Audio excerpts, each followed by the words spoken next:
जय हिंद दोस्तों, मैं नवीन शर्मा आप सभी का स्वागत करता हूं। आशा करता हूं आप सब एकदम अच्छे हैं, एकदम बेहतरीन हैं। Good morning to all of you. उम्मीद करूंगा आप सब एकदम अच्छे होंगे, एकदम बेहतर। आप सब लोग के घर में सब लोग अच्छे होंगे। और प्यारे बच्चे अगर अच्छे नहीं होंगे तो हम मीडियम फैमिलीज में, या अगर बात करते हैं कि अच्छे ना होने का कारण होता है सिर्फ और सिर्फ एक चिंता, माता पिता की या परिवार के हर एक उस सदस्य की, आपके हर एक उस करीबी व्यक्ति की जो आपको सच में प्यार करता है, उसको आपके भविष्य की चिंता। ठीक है। बस यही एक परेशानी हो सकती है, तो उसके लिए हम लोग मेहनत कर रहे हैं मिल करके उस परेशानी को इस बार हम। ठीक है। तो आज की क्लास प्यारे बच्चे हम लोगों की चलने वाली है, जिसमें हम पढ़ेंगे आपका जो पढ़ते आ रहे हैं इतिहास में, उससे आगे वेद और वेदांगों के बारे में। ठीक है। वेद वेदांग हो गए, इसी में हमारे जो ब्राह्मण ग्रंथ थे उसके बारे में। और आज ही कोशिश करेंगे कि हम महाजनपदों के बारे में पढ़ें। बड़ी छोटी छोटी कॉमन कॉमन बातें होंगी। ठीक है। पीडीएफ आपको प्यारे बच्चे आपका मिल जाती है। ठीक है। तुरंत, तुरंत से मतलब है थोड़ी देर में। कभी ये बोलो भैया तुरंत नहीं मिलता। आज को पढ़ते हैं और समझना शुरू करते हैं।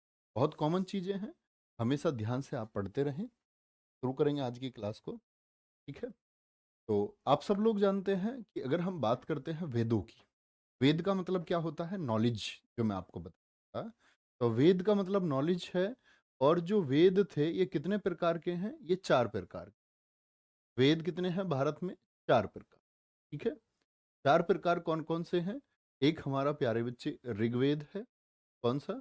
ऋग्वेद है। एक हमारा दोस्त सामवेद है। क्या बोलोगे? सामवेद है। एक कौन सा है हमारा? यजुर्वेद है। यजुर्वेद है। ठीक है। और एक है हमारा अथर्ववेद। क्या बोलोगे? अथर्ववेद है। अथर्ववेद जो सबसे बाद में लिखा गया, ये न्यूएस्ट है। और ऋग्वेद क्या है? वो ओल्डेस्ट। सबसे पुराना वेद कौन सा है? वो ऋग्वेद। और सबसे नया वेद कौन सा है? वो हमारा दोस्त कौन सा है? अथर्ववेद। ठीक है। आगे चलते हैं। आगे पढ़ेंगे प्यारे बच्चे। आगे क्या आता है आपका कि जो ऋग्वेद है इसके संकलन करता से मतलब किसने कंपाइल किया इस ऋषियों की वाणी को? ऋषियों ने जो कहा, तो कौन थे? वेद व्यास जी थे। क्या बोलते हैं इनको? कृष्ण द्वैपायन वेद व्यास, ये इनका पूरा नाम है। आप लोग याद रखेंगे सिर्फ वेद व्यास। ठीक है। सर ऊंचा बोलिए, मैं भैया बहुत तेज बोल रहा हूं। एक बार देखें फोन में चला करके मेरी आवाज ठीक आ रही है? देखो, ये एक फोन है जिसमें क्लास की आवाज देखो कितनी तेज आ रही है। संकलनकर्ता से मतलब किसने कंपाइल किया इस ऋषियों की वाणी को? ऋषियों ने जो कहा, तो कौन थे? समझ रहे? आप चेक कर लें, जो जो बच्चा लिख रहा है आप लोग अपने साउंड का देखें, आवाज एकदम ठीक आ रही है। देखेंगे ध्यान से। तो मैंने क्या बोला कि मंडल कितने हैं ऋग्वेद में? मंडल है आपके 10। जैसे किसी किताब में आप चैप्टर बना देते हैं, पूरी बुक में चैप्टर होते हैं, 10 चैप्टर, 20 चैप्टर। ठीक है। तो आप कहेंगे ऋग्वेद में मंडल है 10, अष्टक कितने हैं? 8 हैं। और शाखा कितनी है? शाखा कितनी है? शाखा है प्यारे बच्चे 5। कितनी शाखा है? 5 शाखा। ठीक है। और सूक्त कितने हैं? 1028 हैं। और ऋचाएं मंत्र कितने हैं? तो वो 10,532 है। इसके लिए कई बार आपको किताबों में कहीं पर 10,462 और कई बार यही संख्या 10,562 आपको देखने को मिलती है। अच्छा भैया जी, क्या पेपर में इससे कंफ्यूजन हो सकता है? कभी नहीं। जब कभी आपसे पूछेगा ऋचाओं की संख्या, तो वो देता है लगभग 10,000। लगभग आपसे पूछेगा प्यारे बच्चे 20,000, लगभग 4,000, लगभग 28,000। तो इसके नजदीक कभी संख्या पूछी नहीं जाती है और ना ही पूछी जाएगी। तो ऋचाएं या तो ये याद रखें या ये याद रखें, कोई एक नंबर याद रखें। ठीक है। 10,532 एकदम सही है। अच्छा, सूक्त की बात आती है प्यारे बच्चे। जो 1028 सूक्त हैं उनको बांटा गया है 2 हिस्सों में। 2 हिस्सों में किस किस में? साकल 1017, 1028 को बांटा गया है 1017 साकल। और प्यारे बच्चे जो बाल खिल्य हैं, बाल खिल्य को कितना रखा गया है? वो 11 है। कितने हैं? 11। ये बहुत स्पेशल जानकारी आपको याद नहीं रखनी है। आपको याद रखना है सूक्त की संख्या कितनी है। तो सूक्ता कितने हैं? 1028, 1028। ऋचाएं पूछे तो 10,532। ठीक है। मंत्र मंडल कितने हैं? 10 हैं। अष्टक कितने हैं? 8 हैं। शाखा कितनी है? 5 है। ठीक है। आगे आए, चलो भाई। एक बच्चे ने बड़ा अच्छा क्वेश्चन पूछा है।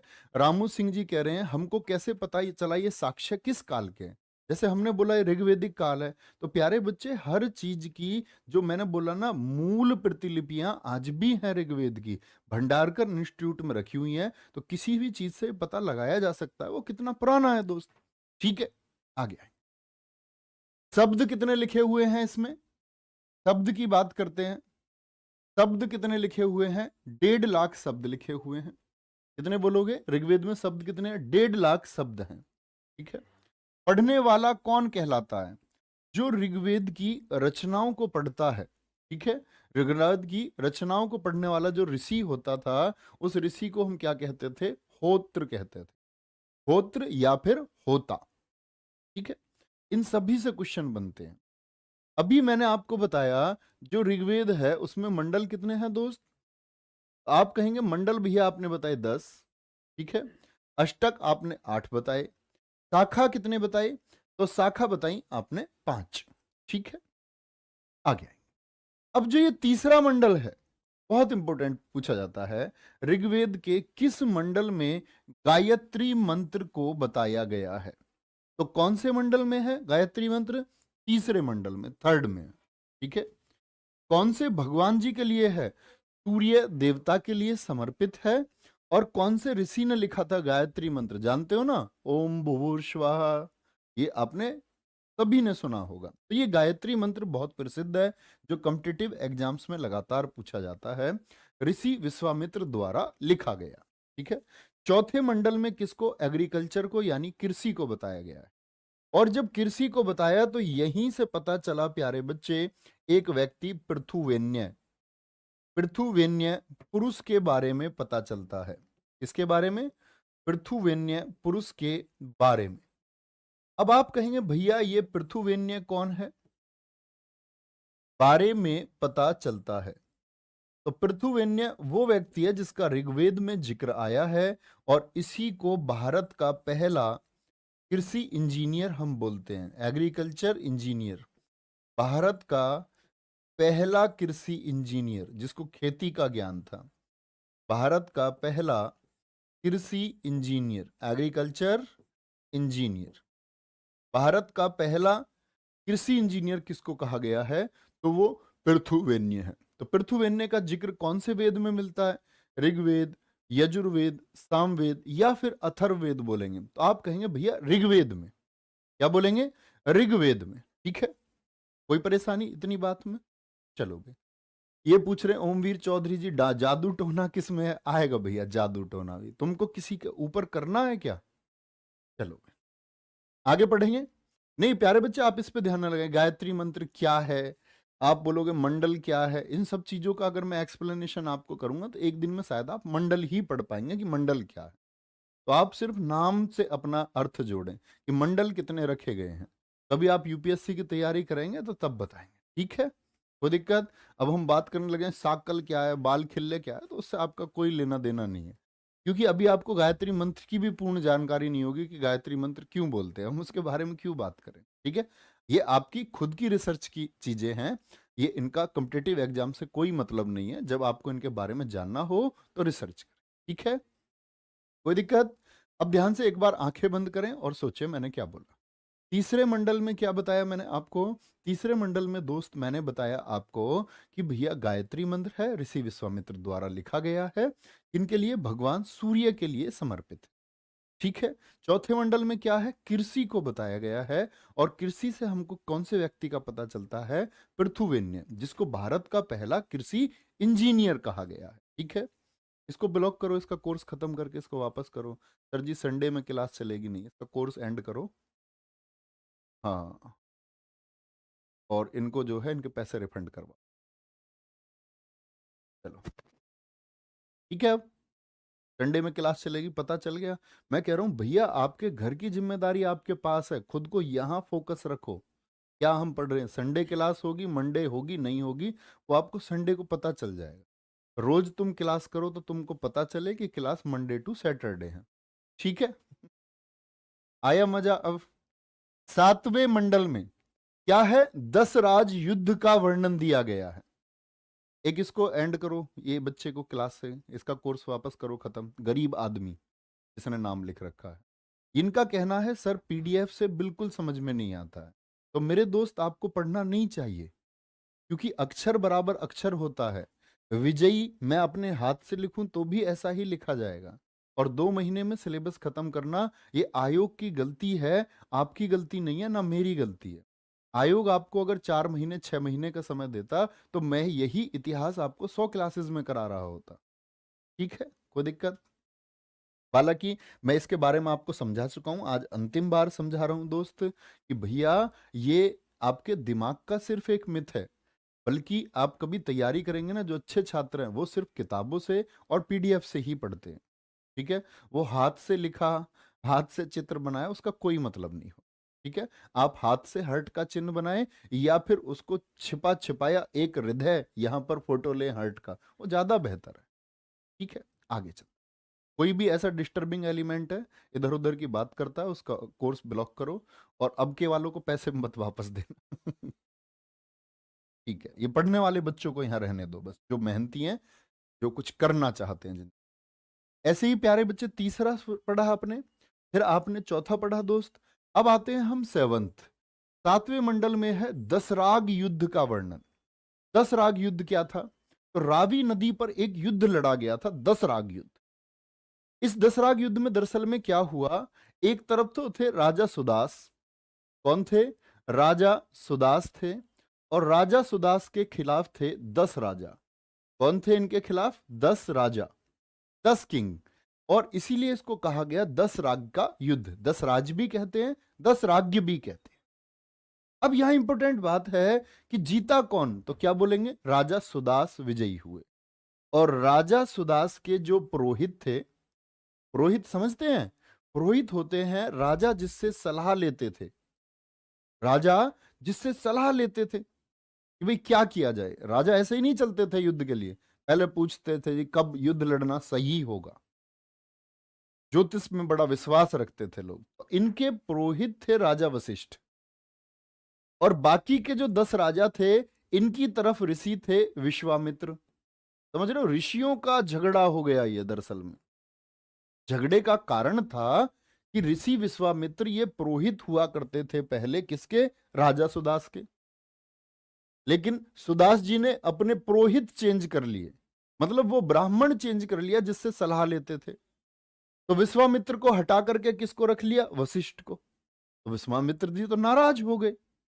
उन्होंने बाकी हिंदुस्तान के जो उस समय के 10 राजा थे उनको इकट्ठा किया और बोले राजा सुदास को हराना है। राजा सुदास को हराना है, लेकिन राजा सुदास को हरा नहीं पाए।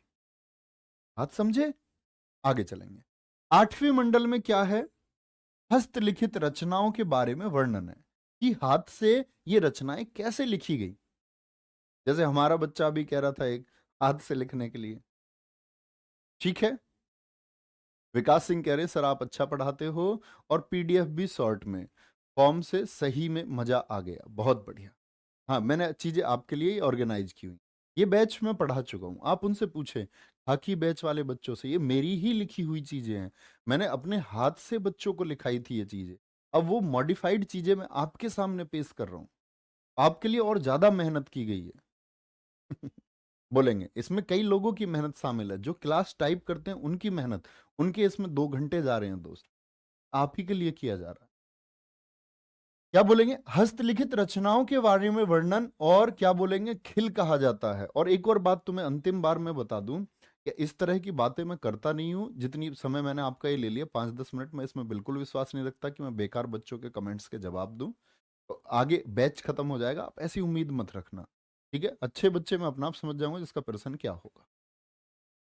8वें मंडल में हस्तलिखित रचनाओं के बारे में, और कई बार प्यारे बच्चे क्वेश्चन पूछा जाता है कि हस्तलिखित रचनाओं को, जो ऋग्वेद की हस्तलिखित हाथ से लिखी हुई रचनाएं हैं, उनको क्या कहा जाता है?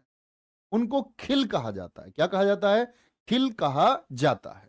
ठीक है, 9वें मंडल में क्या है? सोम देवता। इनके देवता थे सोम देवता, के बारे में हमको उल्लेख मिलता है। किसमें? 9वें मंडल में। ये बहुत इंपॉर्टेंट बात है और याद रख लेना। यहां पर एक बात नोट करना कि प्रत्येक मंडल का जो मंत्र है, सोम देवता वाले के पास लिखना, प्रत्येक मंडल का मंत्र अग्नि देवता से शुरू होता है। इससे शुरू होता है प्यारे बच्चे, अग्नि देवता के नाम से शुरू होता है। कुछ बच्चे ये सोचते होंगे इनकी राइटिंग अच्छी नहीं होगी इसलिए पीडीएफ से पढ़ा रहे हैं। मतलब काम चला हुआ है, ना ज्यादा अच्छी ना ज्यादा बेकार। लेकिन लिख लेता हूं मैं। ठीक है, तो प्रत्येक मंडल का मंत्र किससे शुरू होता है? वो अग्नि देवता से शुरू होता है। ठीक है, अग्नि देवता से। आगे चले, जो 10वां मंडल है ये मोस्ट इंपोर्टेंट है। 10वें मंडल में प्यारे बच्चे, 10वें मंडल में जाति व्यवस्था को बताया गया है। जाति व्यवस्था किसमें बटी हुई थी हमारी? चतुस्वर्ण। चतुस्वर्ण मतलब 4 वर्णों में। कल मैंने आपको बताया ब्राह्मण का अर्थ क्या होता है, जो शिक्षा से संबंध रखता हो। क्षत्रिय का मतलब मैंने कल आपको समझाया, जो रक्षा करे। वैश्य कौन था? जो लेन देन आदि का कार्य करे। शूद्र कौन था? जो कारीगर हो। कारीगर मतलब जो हाथ से लिखना जानता हो। ठीक है, हाथ से लिखना या हाथ से काम करना जानता हो। ऐसे नहीं लिखने का मतलब लेखक हो गया, वो अपना काम करता है। छेनी हथौड़े वाला अपना काम करता है। किसान अपना काम करता है। ठीक है, तो ये जाति व्यवस्था हमको कहां पता चलती है? ये ऋग्वेद में पुरुष सूक्त में। और इतनी बार एसएससी ने पूछा, इसी बार पूछा एसएससी जेई ने। ठीक है, एसएससी जेई ने 2021 में यही पूछा है प्यारे बच्चे, कि जो जाति व्यवस्था है, बस उन्होंने थोड़ा सा अंतर दिया। चतुस्वर्ण तो वर्ण तो है, तो उन्होंने बोला प्रथम बार वर्ण का उल्लेख। नोट करेंगे, प्रथम बार वर्ण का उल्लेख, या वर्ण के बारे में। वर्ण मतलब कि 4 हिस्सों में बटा हुआ था समाज। प्रथम बार वर्ण का उल्लेख किसमें? पुरुष सूक्त में मिलता है। इसमें मिलेगा, पुरुष सूक्त में मिलता है। ये नोट कर लेंगे, बहुत इंपॉर्टेंट जानकारी है। कहां मिलता है? पुरुष सूक्त में। ठीक है, आगे आते हैं। इनके जो कर्तव्य हैं, ये लोग क्या करते थे कि भाई ब्राह्मण का कार्य क्या है, ब्राह्मण का कार्य क्या है, वैश्य का कार्य क्या है, क्षत्रिय का कार्य क्या है, ये सारा हमारा एक ग्रंथ है धर्म सूत्र। तो इनके कर्तव्य, जो इनकी ड्यूटीज हैं, इनकी ड्यूटीज कहां बताई गई हैं? वो धर्म सूत्र में बताई गई। ठीक है, कोई दिक्कत? बहुत बढ़िया पीयूष बाबू, बहुत बढ़िया।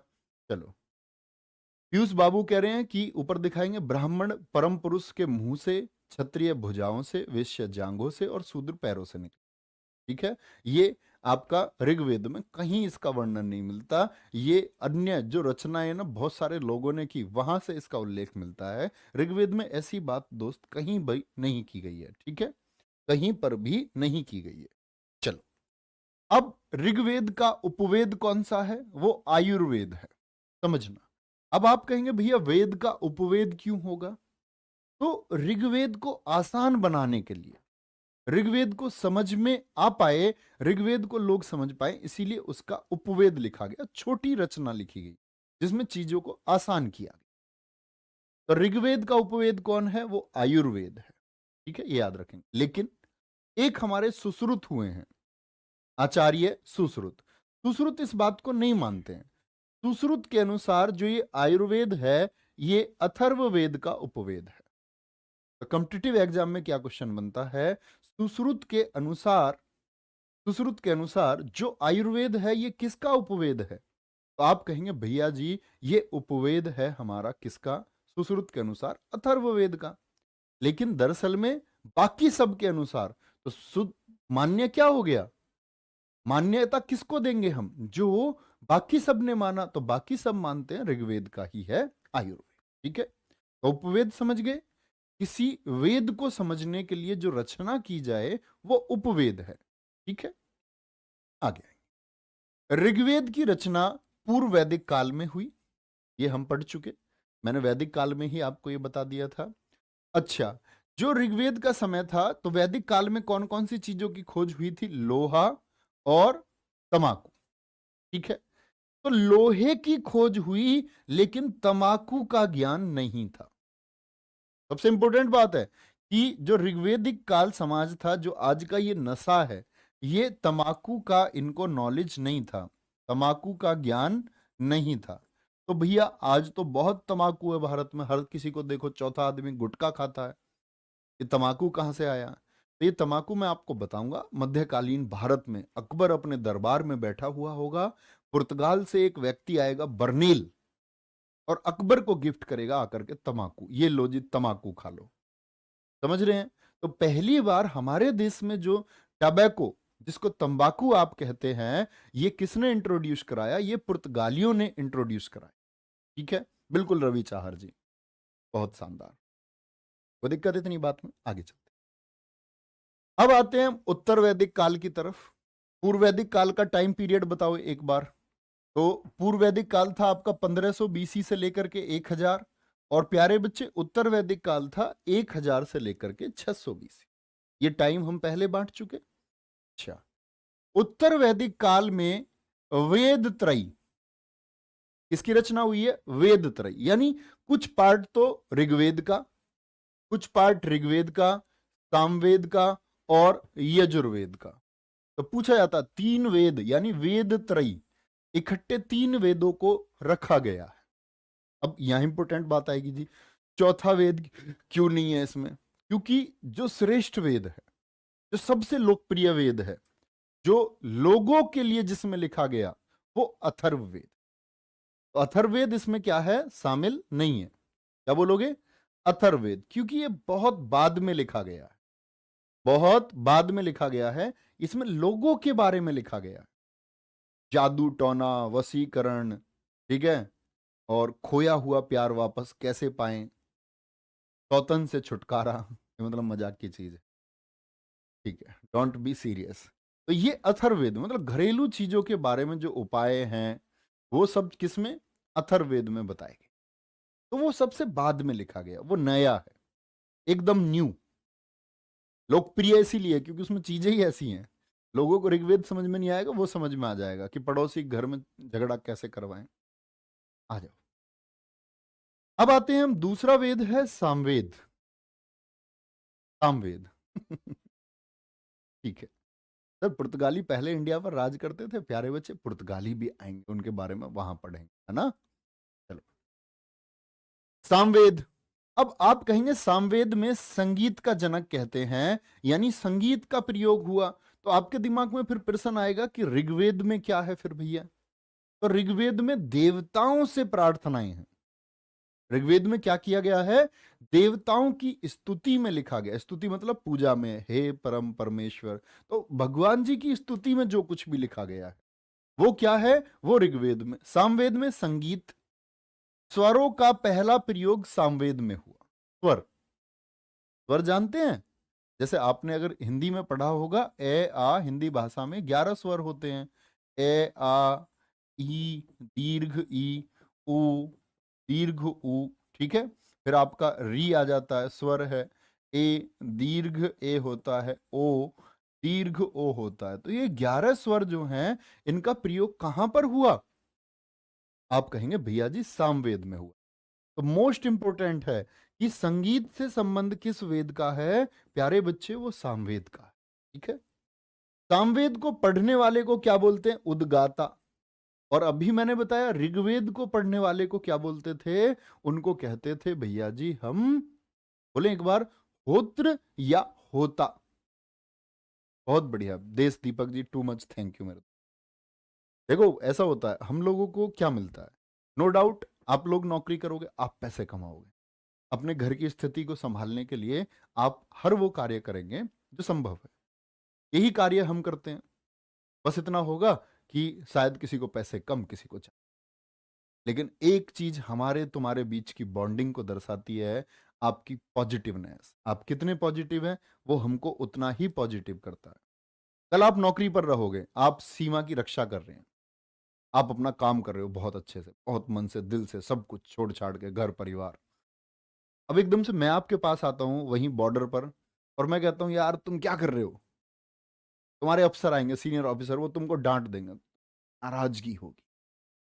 वहीं तुम्हारे काम को लेकर के तुम्हारे सीनियर ऑफिसर आकर के जब तुम्हारी पीठ थपथपाएंगे और वो कहेंगे वाह, जैसे तुम्हारे नाम पढ़ता हूं मैं, कुछ भारती, मोहित, सचिन यादव, निखिल चौधरी, तुमने क्या शानदार काम किया, फिर फक्र महसूस।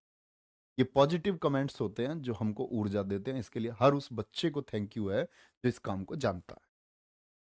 उपवेद, उपवेद है गंधर्व वेद।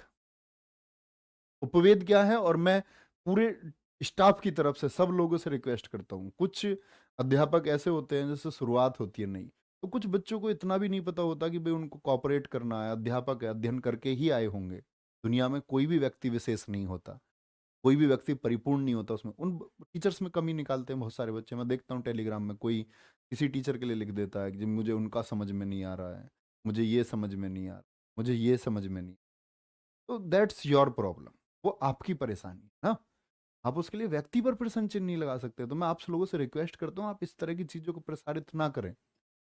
बी पॉजिटिव, आपके पास तक पॉजिटिव पहुंचेगा। सुधार की जरूरत मेरे दोस्त आपको है। हमको क्या सुधार की जरूरत नहीं है, वो हम जानते हैं और हम हमेशा करेंगे आप लोगों को, है ना। तो अपना ये कुछ चीजें हैं जो हमारे जीवन में जरूरी है। पढ़ाई लिखाई सब करेंगे, एसएससी जीडी में सब सेलेक्ट हो जाएंगे। बी ए काम पर्सन, एक शांत व्यक्ति और एक अच्छा व्यक्ति अपनी जिंदगी में होना, ये सबसे बड़ी कमाई होती है। तो आप सबसे अच्छे बनिए। कूड़ा करकट सब जगह बहुत भरा पड़ा है, कीचड़ बहुत है। आपको कीचड़ नहीं बनना है। बी ए लोटस, बी ए कमल, एक कमल बनो तुम।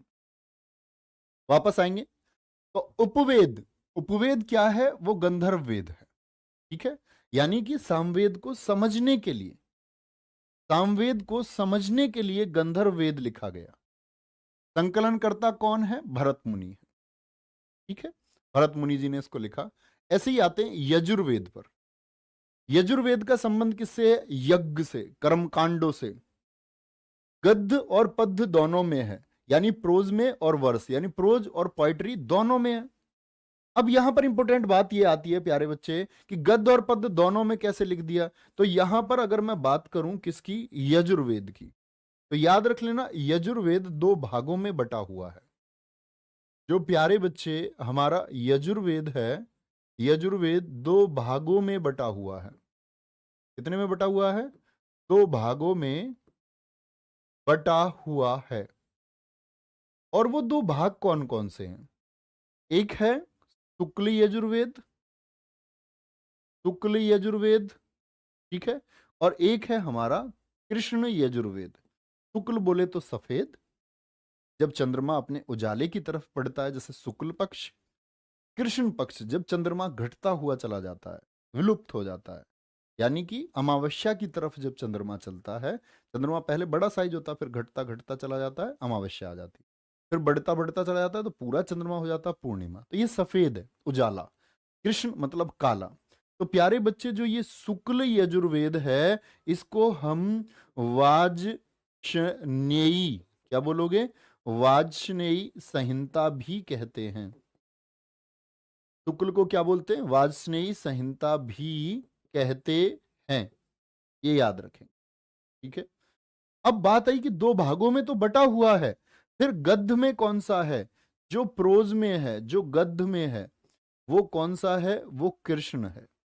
और जो पद्य में है वो शुक्ल है। पद्य में कौन सा है, वो शुक्ल है। ठीक है, अच्छा, अब यहां पर एक लाइन लिखी हुई है आगे, चंपू काव्य। तो ये मैंने आपको पीछे भी बताया, जब कोई रचना ऐसी हो जो गद्य और पद्य में लिखी गई हो तो उसको चंपू भी बोलते। बहुत सारे लेखकों ने लिखा है चंपू में, वो लिखते हैं गद्य भी और कविता के रूप में भी बीच में शामिल कर देते हैं, ये चंपू हो जाता। तो पूछे कौन सा ऐसा है, कौन सा ऐसा आपका वेद है जो चंपू में लिखा गया है, तो क्या बोलेंगे भैया जी, वो यजुर्वेद। पढ़ने वाला अर्धव्यू कहलाता है। पढ़ने वाला क्या होता है, अर्धव्यू कहलाता है। और उपवेद क्या है, ये धनुर्वेद है। यानी इसको समझने के लिए जो लिखा गया वो धनुर्वेद को लिखा गया। ठीक है, संकलनकर्ता कौन है इसके, ऋषि विश्वामित्र। कौन है, ऋषि विश्वामित्र है। ठीक है जी, आगे चले। अब आते हैं अथर्ववेद। तो याद रख लेना इसको ब्रह्मवेद बोलते हैं, सबसे नया वेद और सबसे लोकप्रिय वेद भी लिखना। सबसे फेमस कौन सा है, सबसे लोकप्रिय वेद किसको कहा जाता है, श्रेष्ठ वेद भी लिखना, सबसे लोकप्रिय वेद, फिर लिखना श्रेष्ठ वेद किसको कहा जाता है। श्रेष्ठ वेद, इसमें लोगों के बारे में बताया गया। क्या? जादू टोना, वशीकरण, कृषि को प्रभावित करने वाले कीट, कौन से ऐसे थे जो कृषि को प्रभावित करते थे, और आपका औषधियों के बारे में, औषधि बोले तो चिकित्सा के बारे में। ठीक है भैया जी, संकलनकर्ता क्या होता है? संकलन मतलब प्यारे बच्चे इकट्ठा करने वाला, जो कंपाइल करे। जैसे मैं आपको इसका एक बहुत अच्छा उदाहरण देता हूं, संकलनकर्ता क्या होता है कि कबीर दास जी थे।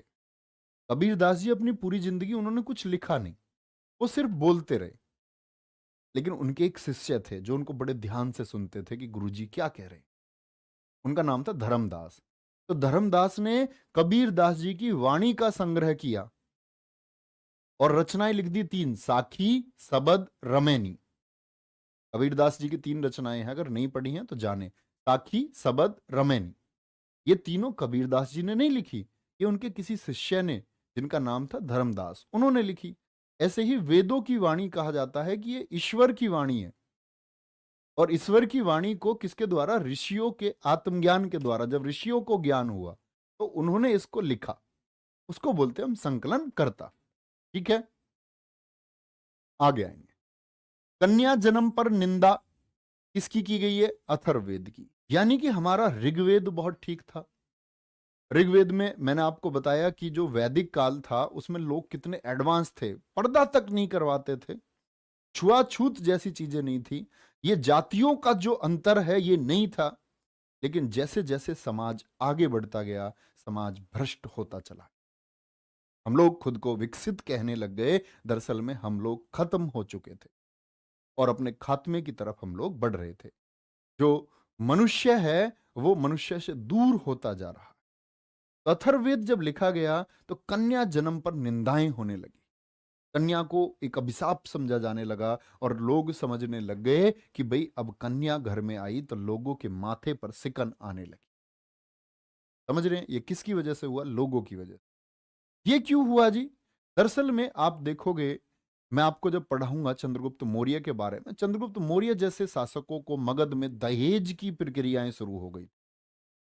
उस समय काशी भी दहेज में मिला था, मगध साम्राज्य के समय। तो आप देखेंगे दहेज चल रहा है और दहेज ने पैदा किया कन्या जन्म की निंदा को। माता पिता परेशान रहने लगे कि पुत्री हुई है तो दहेज देना हो। ऐसा आज भी है। आप लोग आज विचार करें, अपने आसपास के परिवेश को देखें, क्योंकि आप भी लगे, बच्चे जब नौकरी लगोगे ना तो आपके पड़ोस में किसी को कोई गाड़ी मिली होगी, आपको लगेगा उसको ये गाड़ी मिली है, मुझको मिलनी चाहिए। तो हम लोग मतलब खुद कारण हैं उसके, हम में से कोई बदलाव उसको नहीं करना चाहता, ना के बराबर लोग उसके लिए प्रयास करते हैं। वो गिने चुने लोग हैं, है ना, जो ये कहते हैं कि भाई हम दहेज नहीं लेंगे, कामयाब होने के बाद खुद बोले। अब आप लोग मुझसे यहाँ बोल सकते हैं भैया हम प्रॉमिस करते हैं दहेज नहीं लेंगे। जैसे मैं हूं, मैं तुमसे प्रॉमिस करता हूं कि मैं अपनी शादी में दहेज नहीं लूंगा। क्या तुम ऐसा प्रॉमिस मुझसे कर सकते हो? लेकिन तुम्हारा मुझको पता नहीं चलेगा, लेकिन मेरा तुमको पता चल जाए भैया कुछ लिया या नहीं लिया। तो ये सारी चीजें मनुष्य ने पैदा की हैं, मनुष्य ने। तो क्या बोलेंगे, पढ़ने वाला कौन कहलाता है? ब्रह्मा, ब्रह्मणी, ब्रह्मा। अथर्ववेद को, अथर्ववेद को समझने के लिए कौन सा उपवेद लिखा गया? शिल्पवेद। उपवेद बहुत महत्वपूर्ण है। ठीक है, क्या बोलेंगे? संकलनकर्ता कौन थे? विश्वामित्र। कौन थे? विश्वामित्र थे। तो ये ऋषि लोग हैं। क्या बोलोगे? ये ऋषि लोग। अब आप कहोगे भैया नए वेद तक का समय आ गया, विश्वामित्र जी कहां हैं? क्या विश्वामित्र जी बने हुए हैं? बिल्कुल बने हुए। ठीक है, आधुनिक पुरुष नहीं है ये ऋषि हैं। कौन है ये ऋषि हैं। भगवान परशुराम जी एक ऋषि थे। आप सोचे, भगवान परशुराम जी, आप बोलो वो रामायण में थे या नहीं थे? आप कहेंगे भैया भगवान परशुराम जी रामायण में, हाँ, धनुष की बात जब थी तो किसको दिया गया था? उन्होंने जनक नाम के उपाध्याय, जो तो धनुष देके चले गए ना जनक को, उनके पूर्वजों को देकर के गए, उपाधि उनकी सबकी जनक थी। आए थे रामायण में? नहीं। अच्छा, महाभारत में परशुराम जी थे या नहीं? बिल्कुल थे। भीष्म पितामह के गुरु कौन है? द्रोणाचार्य को किसने सिखाया? कर्ण को किसने सिखाया? ये 3 वॉरियर्स, 3 योद्धा किसने बनाए? भगवान परशुराम जी ने बनाए। तो ये ऋषि है, ये बड़े लंबे समय तक जीवित रहते थे। ठीक है, आगे आए। अब आते हैं ब्राह्मण ग्रंथ। एक तो उपवेद लिखे गए, तो उपवेद में भी लोगों को परेशानी आई। उपवेद से पहले मैं आपको 2 चीजें नोट कराता हूं प्यारे बच्चे, ब्राह्मण ग्रंथ से भी पहले ये चीजें नोट करना आप, और 2 पॉइंट बनाना। यहां पर जो सामवेद है, सामवेद, सामवेद का कोई मंडल नहीं है। पूछा जाता है कौन सा वेद है जिसका कोई मंडल नहीं है, तब आगे चलेंगे। कहीं किनारे पर लिख दें, सामवेद का कोई मंडल नहीं है। और एक लिखे अथर्ववेद का, अथर्ववेद का कोई, अथर्ववेद का कोई आरण्यक नहीं है। आरण्यक मतलब, मैंने बोला ना वेदों के बाद क्या लिखा गया था? ब्राह्मण, ब्राह्मण के बाद में आरण्यक, और आरण्यक के बाद में क्या लिखा गया था? आपके उपनिषद, सबसे अंत में। तो कोई आरण्यक नहीं है। ठीक है, ये जानकारी नोट कर लें। ठीक है, और याद रख लेना, बस इतनी 2 चीजें याद रखें, और कुछ याद करने का नहीं है। वापस आएंगे। अब आते हैं ब्राह्मण ग्रंथों पर। भैया अभी आपने बताया वेदों को समझने के लिए उपवेद लिखे गए, तो उपवेद भी जब लोगों को जटिल लिखे तो और सरल बनाने के लिए, और वेदों की भाषा को, और अब मैं आपसे पूछूं वेद किस भाषा में लिखे गए थे? तो कौन सी भाषा थी? तो संस्कृत थी। तो संस्कृत बड़ी जटिल लगी होगी, बड़ी टेक्निकल लैंग्वेज है संस्कृत। दुनिया की किसी भी भाषा में सबसे ज्यादा सटीक अगर कोई भाषा है तो वो संस्कृत है। नासा आज स्टडी कर रही है संस्कृत पर, क्योंकि संस्कृत के पैराग्राफ कम, यानी छोटे होते हैं, अर्थ बड़ा होता है। तुमने देखा संस्कृत के एक मंत्र का अर्थ बड़ा हो जाता है। आज नासा भी अपने जो मैसेज है ना, जो डेटा भेजते हैं, वो डेटा भेजने में खर्च आता है। यहां से सैटेलाइट पे कुछ डेटा हमको भेजना है तो खर्च आएगा उसका, एक ट्रांसमिशन का। तो उस खर्च को बचाने के लिए, क्योंकि इंग्लिश में भेजें, कोडिंग करें, डिकोडिंग करें, तो वो संस्कृत में भेज रहे हैं। संस्कृत में कोडिंग डिकोडिंग करने का प्रयास कर रहे हैं। बड़ी जटिल है और सटीक भी है। तो वेद लिखे गए थे संस्कृत में। किसमें? संस्कृत में। यहां याद रख लेना, वेदों का सरल भाषा में रूपांतरण क्या कहलाता है? वो ब्राह्मण ग्रंथ है। ब्राह्मण ग्रंथ। ठीक है, ब्राह्मण ग्रंथ को वेदों की टीका भी कहा जाता है। कौन से ग्रंथ हैं जो वेदों की टीका कहलाते हैं? टीका मतलब टिप्पणी, जैसे आप कर देते हैं किसी के ऊपर टीका, टिप्पणी। ब्राह्मण ग्रंथ, ऋग्वेद का ब्राह्मण ग्रंथ। एक कह रहा है जी हम तो लेंगे दहेज, भैया ले लेना, रोक, मैं आपको ये नहीं कह रहा हूं कि आप मत लेना। मैं तो इस सिद्धांत को लेकर के अपनी जिंदगी में चलता हूं कि मेरे द्वारा सिखाई गई किसी चीज को कोई एक व्यक्ति सीखेगा, और हर व्यक्ति, सब लोग अच्छे हो जाए, और उनकी वजह से कोई एक व्यक्ति अच्छा हो जाए, तो सब कुछ ऑटोमेटिक ठीक हो गया ना। कोई एक तो होगा यार अपना फॉलोअर, डाई हार्ड बोलते हैं उसको, भैया फॉलो करूंगा। कोई एक सिंगल, अकेला। ऋग्वेद का ब्राह्मण ग्रंथ, क्या बोलोगे? अब ब्राह्मण ग्रंथ लिखे गए ऋग्वेद के कौन कौन से? ऐत्रेय है, संख्यायन है, जिसको कौशिक की भी हम बोलते हैं, पंचविश, पंचविश का एक और नाम आता है प्रोढ़, नोट करना ये भी, प्रोढ़, इधर लिख देता हूं मैं। प्रोढ़ किसको कहते हैं? प्रोढ़ किसका ब्राह्मण ग्रंथ है? ये सामवेद का है। षड्विंश, षड्विंश किसका है? ये सामवेद का है। जैमिनीय किसका है? सामवेद का है। जैमिनीय किसका है? ये सामवेद का है। ऐसे ही यजुर्वेद के कृष्ण शाखा और शुक्ल शाखा अभी बताए थे मैंने, तो कृष्ण शाखा का तैत्रेय और शुक्ल शाखा का है शतपथ। ठीक है, और सामवेद में एक और नोट कर लेना, आर्षे, आर्षे, आर्षे। तो ये ब्राह्मण ग्रंथ है। ठीक है, इन पर एक नजर आप लोग रखेंगे। ठीक है। इतने सारे फॉलोअर, ठीक है, बोलेंगे एक बार। बात समझ में आई आप लोगों को क्या मैंने बोला है? तो मैंने आपसे बोला वेदों को सरल भाषा में रूपांतरण ब्राह्मण ग्रंथ था। ब्राह्मण ग्रंथ को वेदों की टीका भी कहा जाता है। ऋग्वेद का ब्राह्मण ग्रंथ कौन है? ऐत्रेय और संख्यायन। संख्या को कोशित की बोलते। ऐसे ही सामवेद का आपका आएगा क्या? पंचविश, प्रोढ़, षड्विश, जैमिनीय और हम बोले क्या आर्षे। यजुर्वेद की अगर हम बात करते कृष्ण शाखा, शुक्ल शाखा।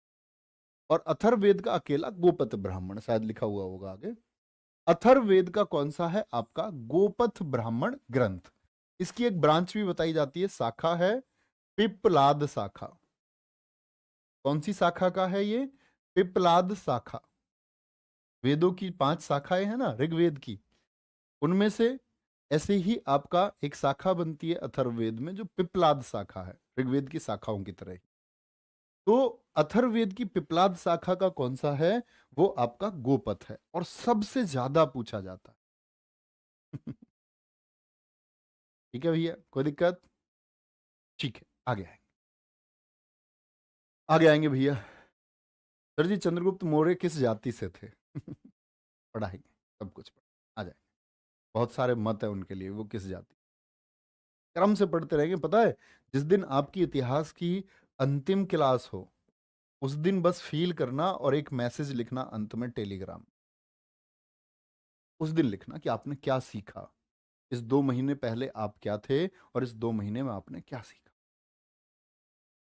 धीरे धीरे, लेकिन आपको अवलोकन करना होगा मेरी बातों का, मैं क्या बोलता हूं आपको समझना होगा। अब आते हैं वेदांग। वेदों के ही अंग हैं। तो जो वेदों की रचना हुई होगी, तो वेदों में शिक्षा, भाई मंत्र लिखे गए होंगे तो किस तरह लिखे गए होंगे, किस तरह पढ़े गए होंगे। अब ऐसा थोड़ी है पंडित जी आए मंत्र में और कुछ भी बोल देंगे। जैसे हमको ये बताया गया, आपने देखा है, बहुत सारे लोगों को पता होता है तब भी देख करके पढ़ते हैं मंत्र को। और मंत्र हमेशा देख करके पढ़ना चाहिए जब तक आप पारंगत नहीं हो जाएं। अब बहुत सारे लोग चालीसा पढ़ते हैं, हनुमान चालीसा, आरती पढ़ते हैं। हमने बोला जय हनुमान ज्ञान गुण सागर, जय कपीस तिहु लोक उजागर। अब तिहु को कोई तिही बोल रहा है। रामदूत अतुलित बलदामा, अब अतुलित को अतुलित बोल रहे हैं आप। नहीं, ये जो छंद है ना, इनसे ऊर्जा उत्पन्न होती है और एक एक मात्रा का अपना प्रयोग है। तो इसमें सिखाया जाता है, ये शिक्षा दी जाती है कि मंत्र का उच्चारण किस तरह होगा। तो उच्चारण सिखाया जाता है किसमें? शिक्षा में। पढ़ना ये आप लोगों के लिए जरूरी नहीं है। कल्प, ये परीक्षा में पूछा गया है, एसएससी द्वारा पूछा गया है कि कल्प को, यानी कि जो आपका वेदांगों में अनुष्ठान किए जाते हैं, अनुष्ठान समझते हैं ना आप, रिचुअल्स जिसको हम बोलते हैं, रीति रिवाज। ये रीति रिवाज किस में बताए गए हैं? ये कल्प में बताए गए हैं। किसमें? कल्प में। निरुक्त, निरुक्त है शब्द शास्त्र। जैसे इंग्लिश की डिक्शनरी है आपकी, हिंदी की डिक्शनरी होती है, ऐसे ही मंत्रों से संबंधित जो शब्दावली है उसको निरुक्त कहा गया। ये शब्दावली है। छंद, हिंदी भाषा में आपका सिलेबस नहीं है, लेकिन तो छंद का मतलब क्या होता है? छंद का मतलब होता है लयबद्ध करना, तुकबंदी करना, मात्राओं का सही प्रयोग, ह्रस्व स्वर्ग दीर्घ स्वर का सही प्रयोग। ज्योतिष, ये आप लोग सब जानते हैं, एस्ट्रोलॉजी। व्याकरण का प्रयोग, व्याकरण, ठीक है। तो ये क्या बोलोगे? शिक्षा कल्प ज्योतिष व्याकरण निरुक्त छंद। शिक्षा कल्प ज्योतिष व्याकरण निरुक्त छंद, ये 6 वेदांग है। और क्वेश्चन पूछा जाता है आपसे, निम्नलिखित में से कौन सा वेदांग नहीं है? 3 नाम दे देगा, एक नाम आपको अलग रख दे। ठीक है, चलो। वेदांग कोई दिक्कत? और व्याकरण से याद रख लेना, हिंदी भाषा के प्रथम वैयाकरण कौन है? जो व्याकरण को जानता है उसको बोलते हैं वैयाकरण। ठीक है, प्रथम वैयाकरण कौन है? हमारे पाणिनि जी हैं। संस्कृत की व्याकरण लिखी इन्होंने, और इनकी पाणिनि की बुक है। इनकी बुक का क्या नाम है? अष्टाध्यायी। अष्टाध्यायी बुक के लेखक कौन है? वो पाणिनि जी। ठीक है जी, आगे चले। ये लिखा हुआ है, सॉरी, पाणिनि पाणिनि जी की बुक कौन सी है? अष्टाध्यायी। अच्छा, अब आते हैं हम रामायण पर। रामायण में कितने कांड हैं? एक बार बोलेंगे? तो ये तो मैंने आपको बता दिया, रामायण में 7 कांड हैं। ठीक है, वापस आए। जो संस्कृत है, रामायण को संस्कृत में किसने लिखा है? महर्षि वाल्मीकि ने। और यही है सत्य रामायण। क्यों भैया जी आप इसको सत्य रामायण क्यों कह रहे हैं? ये टेलीविजन वगैरह पर जो रामानंद सागर जी ने आपको दिखाई है ना कि सीता जी धरती में समा गई, ये सब झूठी रामायण है। क्योंकि इसमें सिर्फ आपके 6 कांड थे। गोस्वामी तुलसीदास जी ने, तुलसीदास जी आधुनिक कवि हैं, अब पैदा हुए वो मध्यकालीन भारत में। तो मसाला लिखा है इन्होंने तो काफी, इन्होंने मसाला जोड़ दिया, इन्होंने देखा क्या पसंद आएगा दर्शकों को। तो बहुत सारे लोगों ने, आपने देखा हो एक चर्चा चल रही है, सम्बुक नामक एक शूद्र की गर्दन काट दी थी भगवान श्री राम ने कि मेरे राज्य में पूजा क्यों कर रहा है शूद्र। जो ये उन रामायण में लिखा गया है जो रामायण आपकी मूल रामायण से अलग हट के लिखी गई। तो लोगों ने उसमें राम, भगवान राम पर मसाला जोड़ दिया, प्रश्न चिन्ह लगाने के लिए बहुत सारी चीजें जोड़ दी गई। सोचा विभेद बनेंगे, लोग ज्यादा पढ़ेंगे पुस्तक को, तो बहुत सारी चीजें जो तर्क संगत नहीं है जोड़ दी गई। ये आपकी शुद्ध रामायण जिसमें असली कहानी। ठीक है, तो संस्कृत हो गई, अवधि हो गई। अवधि कौन सी है? जो अवध क्षेत्र में बोली जाती है, अयोध्या, हमारे उत्तर प्रदेश में जो अयोध्या है इसके आसपास बोली जाती है। और यहां बड़ा अच्छा किस्सा है, 2 मिनट में सुनाता हूं, आपके जीवन के लिए भी बहुत जरूरी है। गोस्वामी तुलसीदास जी कहते हैं अपने शिष्यों को रामायण का पाठ कराते थे। तो हनुमान जी को भी पता चला भैया कोई व्यक्ति ऐसा है, मैंने कहानी सुनाई है आपको पहले भी, पुराने छात्रों ने सुनी होगी, कि कोई व्यक्ति ऐसा है जो रामायण को बताता है। अब हनुमान जी को पता था कि भैया हमसे बेहतर कौन जाने रामायण को। बोले हम भी सुन के आएंगे, कंबल ओढ़ के चले जाते हनुमान जी भी सुनने। अब एक दिन ऐसे ही बात करते करते उन्होंने बोला, जब अशोक वाटिका में सीता जी घूम रही थी तो वहां पर जो फूल थे वो सफेद थे। हनुमान जी खड़े हो गए, ओए तुलसीदास जी रुको, यू आर सेइंग रॉन्ग, तुम गलत हो, तुम गलत कह रहे हो, ऐसा नहीं है। उन्होंने बोला भैया तुम कौन? बोले यार हमने अपनी आंखों से देखे हैं, तुम कौन, तुम बताओ तुमने कहां से लिख दिया ऐसे। अब भैया इस बात पे विवाद हो गया, तुलसीदास जी माने नहीं और हनुमान जी भी नहीं माने। तो हनुमान जी पहुंच गए भैया कहां पर? आपका भगवान श्री राम के पास में। बोले जी मान नहीं रहे तुलसीदास, ऐसे ऐसे बात है, मनाओ इनको नहीं तो मैं फिर तुलसीदास को ले जाता हूँ उठा के कहीं। बोला मान जाएंगे कोई बात नहीं। उन्होंने बोला सीता जी से तो पता कर लो, थी तो सीता जी भी वहां, तुमने देखे। तो सीता जी ने एक बात कही है। क्या बोले? तो सीता जी ने एक बात कही, उन्होंने कहा कि हनुमान जब तुम अशोक वाटिका में आए तब तुम्हारी आंखें गुस्से से लाल थी, तब तुम्हें गुस्सा आ रहा था कि माता का हरण हो गया, तो गुस्से से आंखें लाल थी तो तुमको वो फूल लाल दिखाई दी। समझ रहे? तो आप जिस माइंडसेट से मेरे दोस्त होते हो ना, आपको चीजें वैसी ही दिखती हैं। अगर आपका नेगेटिव माइंड है तो आपको चीजें नेगेटिव दिखेंगी आपकी जिंदगी में। वरना आप प्यारे बच्चे, ये जीत बोलते हैं ना संघर्ष से मिलती है। आप मेहनत करते रहेंगे, आप असफल भी होते रहेंगे, और हम होते हैं अपनी जिंदगी में, सब लोग होते हैं कहीं ना कहीं असफल। और कहते हैं जो सब जगह सफल हो जाए वो कोई सफलता नहीं है, सबसे बड़ा अध्याय असफलता है। लेकिन आपको इस माइंडसेट के साथ रहना है कि पॉजिटिव रहेंगे तो चीजें पॉजिटिव दिखती रहे, फिर कुछ अच्छा हो। ऑलवेज हमेशा पॉजिटिव रहें, कभी चिंता नहीं करें बहुत ज्यादा। अवधि में, तमिल में किसने लिखी है? कंबन ने। फारसी में बदायूनी ने। बांग्ला में कृतवास ने। और प्यारे बच्चे अंग्रेजी, इसको बहुत पूछता है एसएससी, आरटीएच। तेलुगु में लिखना, तेलुगु में रामायण किसने लिखी है? तेलुगु में भास्कर ने, भास्कर ने। कन्नड़ में लिखना, क्या बोलोगे? कन्नड़ में किसने लिखी है? कन्नड़ में लिखी है कुमुदेंदु ने, कुमुदेंदु ने। और मैथिली में किसने लिखी है? मैथिली में रामायण किसने लिखी है मैथिली भाषा में? तो चंदा झा ने लिखी है। किसने? चंदा झा ने। किसने लिखी है? चंदा झा ने लिखी है। ठीक है, कोई दिक्कत? तो इसमें अंग्रेजी याद रख लेना, पूछा कुछ भी जा सकता है। तमिल बहुत महत्वपूर्ण है, पूछता है वाल्मीकि जी ने रामायण किस भाषा में लिखी? संस्कृत में। तुलसीदास जी ने किस में लिखी? अवधि में लिखी। बाल रामायण के रचयिता कौन है? ये भवभूति है। ठीक है, क्या बोलेंगे? बाल रामायण की क्या है? भवभूति है। श्री रामचरितमानस में 7 कांड हैं। सातों कांड मैं आपको बता चुका हूं प्यारे बच्चे। बाल कांड से शुरू होकर के पूछता है रामायण का अंतिम कांड कौन सा। अभी आपको एमटीएस का क्वेश्चन बताऊंगा एक। एमटीएस मतलब यहां धार्मिक चीजों से क्वेश्चन बनते हैं क्या? हाँ जी। एमटीएस ने पूछा भगवान विष्णु जी के 5वें अवतार कौन? चक्कर खा गए वो बच्चे। बच्चे का मैसेज आया मेरे पास, बोल रहा भैया आपने अपनी क्लास में किस तरह से लिखवाए थे भगवान विष्णु के अवतार, आपको क्या पता क्वेश्चन पूछा जाएगा? ये आपकी हिस्ट्री का एक असीम हिस्सा है, तो नेग्लेक्ट करके हम पढ़ते जाते हैं। सिंधु घाटी पढ़ लिया हमने सीधे, फिर उसके बाद हम मगध साम्राज्य पर चले गए। गलत तरीका है।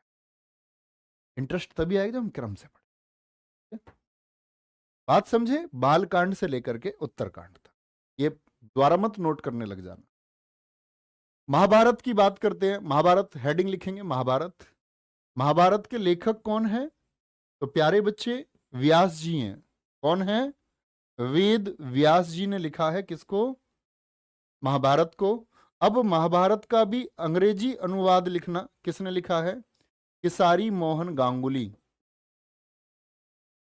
किसारी मोहन गांगुली, इसी बार पूछा गया जेई में, एसएससी द्वारा ही। किसारी मोहन गांगुली।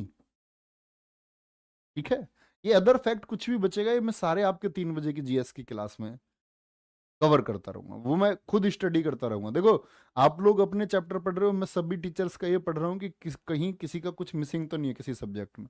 वो 3 बजे प्रतिपूर्ति कर देंगे, क्योंकि कहीं ना कुछ छूट जाता है। मैं अपने को भी पढ़ता हूँ क्या क्या चीजें छूटी हैं, जो प्रश्न नहीं बन पाया तो उसको 3 बजे कवर कर रहे होंगे सारी चीज। ठीक है, तो क्या बोलोगे? अंग्रेजी में किसारी मोहन गांगुली ने लिखी है, ये हमेशा याद रख लेना, किसारी मोहन गांगुली। ठीक है, इटैलिक भाषा में किसने लिखी है? इटैलिक में याद रख लेना प्यारे बच्चे, केर बाकेर ने। क्या बोलोगे? केर बाकेर ने लिखी है। ठीक है, और तमिल में बात करें, तमिल में किसने लिखी है महाभारत? ये रामानुजाचार्य जी ने लिखी है। रामानुजाचार्य जी ने लिखी है। और हिंदी में लिखी है जो हमारी गोरखपुर की गीता प्रेस है। जो बच्चे नहीं जानते हैं उत्तर प्रदेश के बारे में, मैं उनको बताऊं, उत्तर प्रदेश में एक संगठन है गीता प्रेस। ये भारत की जितनी भी प्यारे बच्चे धार्मिक पुस्तक हैं उनका अनुवाद करके कम दामों में लोगों तक पहुंचाते हैं। जैसे आपने पढ़ा हो इस साल के पद्म विभूषण पुरस्कार थे, उसमें एक थे अशोक खेमका। तो अशोक खेमका जी क्या चलाते हैं? वो गीता प्रेस को चलाते हैं। ठीक है, कोई दिक्कत? आगे आएंगे। तो ये हो गए महाभारत के। पुराणों की संख्या कितनी है? पुराण पूछे आपसे कहेंगे 18 है भैया पुराणों की संख्या। ठीक है, पुराणों की संख्या। सबसे पुराना पुराण कौन सा है? मत्स्य पुराण। हाँ, एक बच्चा कह रहा सर जी ये क्लास कर ले और जीएस का 3 बजे का सेट कर ले, सफिशिएंट। टू मच सफिशिएंट, इससे ज्यादा तुम कुछ कर भी नहीं पाओगे और कोई इस दुनिया में नहीं कर पाएगा, चाह के भी नहीं कर पाएगा। फील करना, प्रैक्टिस सेट घोट के पी जाना, घोट के। जो लिख दूं ना पेन से, वो टोटल आपको क्या इधर उधर किस परीक्षा में क्या आया उसके लिए मैं ही रिसर्च कर रहा हूं और वो आपके बहुत काम आएगी। हमेशा से करता आया हूं मस्त। ठीक है, तो मत्स्य पुराण सबसे पुराना पुराण है। ये किसके बारे में बताता है? सातवाहन वंश के बारे में बताता है। ये सातवाहन वंश क्या है? इतिहास में आगे आप पढ़ेंगे। आंध्र पर शासन किया था सातवाहन वंश ने। गुरुजी 9वें अवतार कौन है? अभी आएंगे, लिखे हुए हैं आपके सामने। तो भगवान विष्णु जी के 10 अवतार हैं।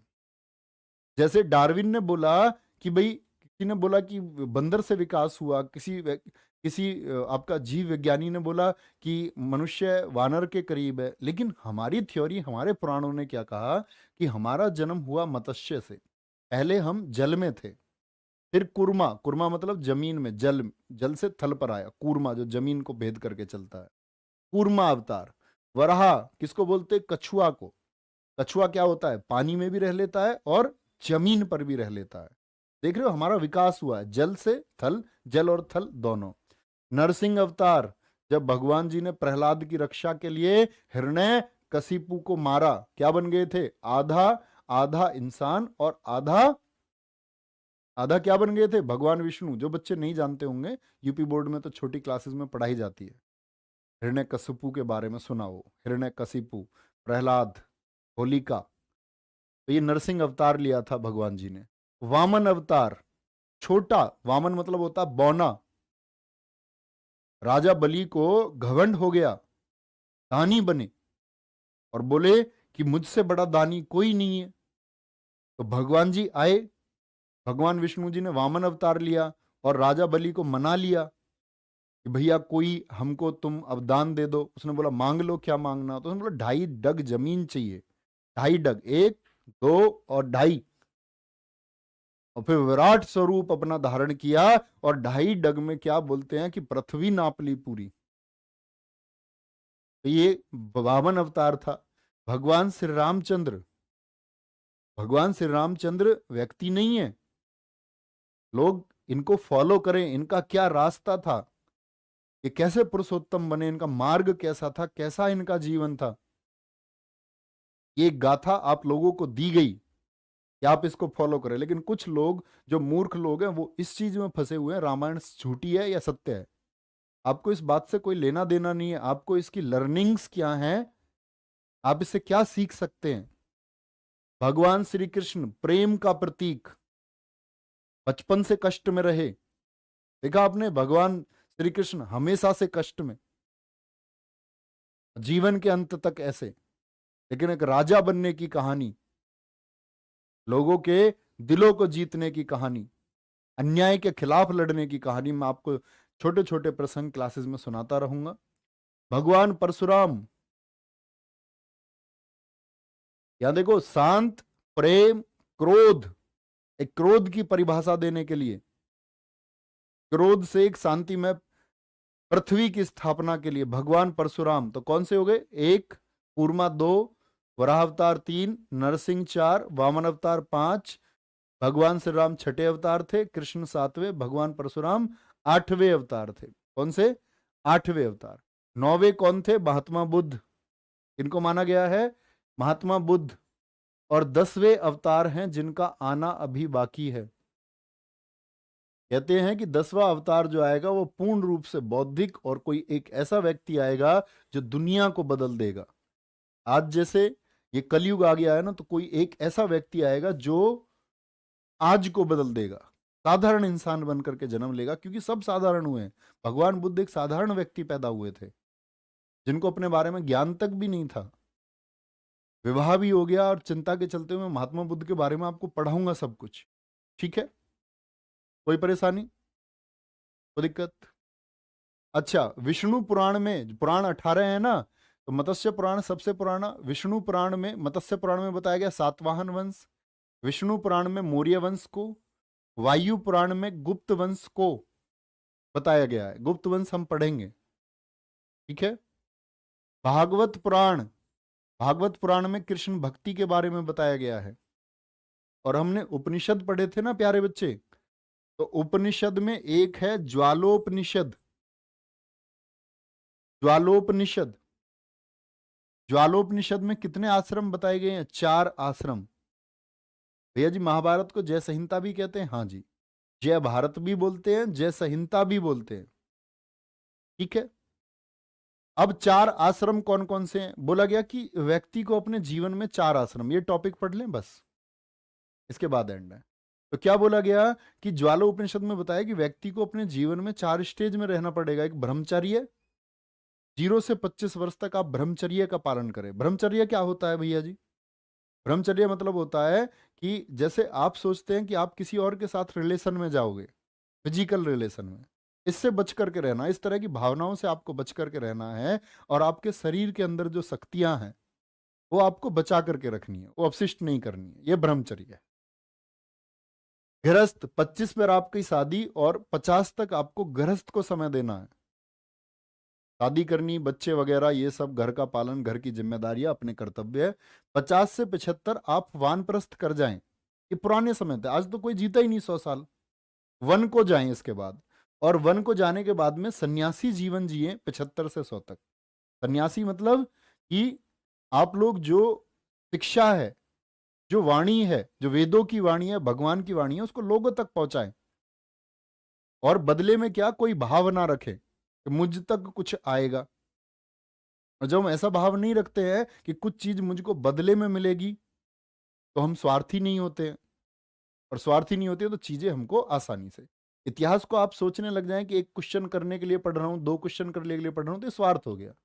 लेकिन आप इतिहास को इस तरह पढ़े कि मैं इसको सीखने के लिए पढ़ रहा हूं, भैया जो सिखा रहे हो वो मैं सीख रहा हूं।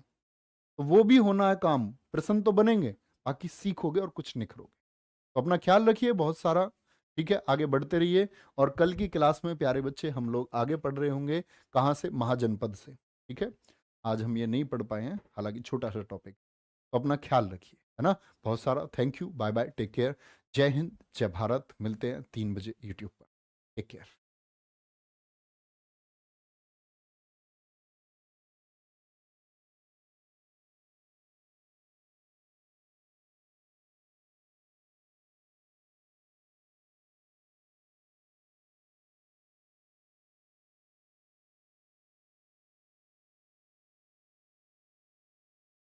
प्यारे बच्चे, मेरी आवाज क्या आप लोगों तक पहुंच रही है फिर से? हेलो, मैंने अभी एक बच्चे का कमेंट देखा है। एक बच्चा कह रहा है कि भैया जी परशुराम तो पहले आए थे। प्यारे बच्चे, ये क्रम नहीं बताया है मैंने आपको। मैंने सिर्फ आपको 10 अवतारों के नाम बताए हैं, ये क्रम नहीं है। तभी आप इसको क्रम समझें। तो ऐसे तो भगवान परशुराम छठे अवतार हैं। ये मैंने सिर्फ आपको काउंटिंग बताई है, गिनती बताई है। ठीक है, तो भगवान परशुराम छठे अवतार हैं।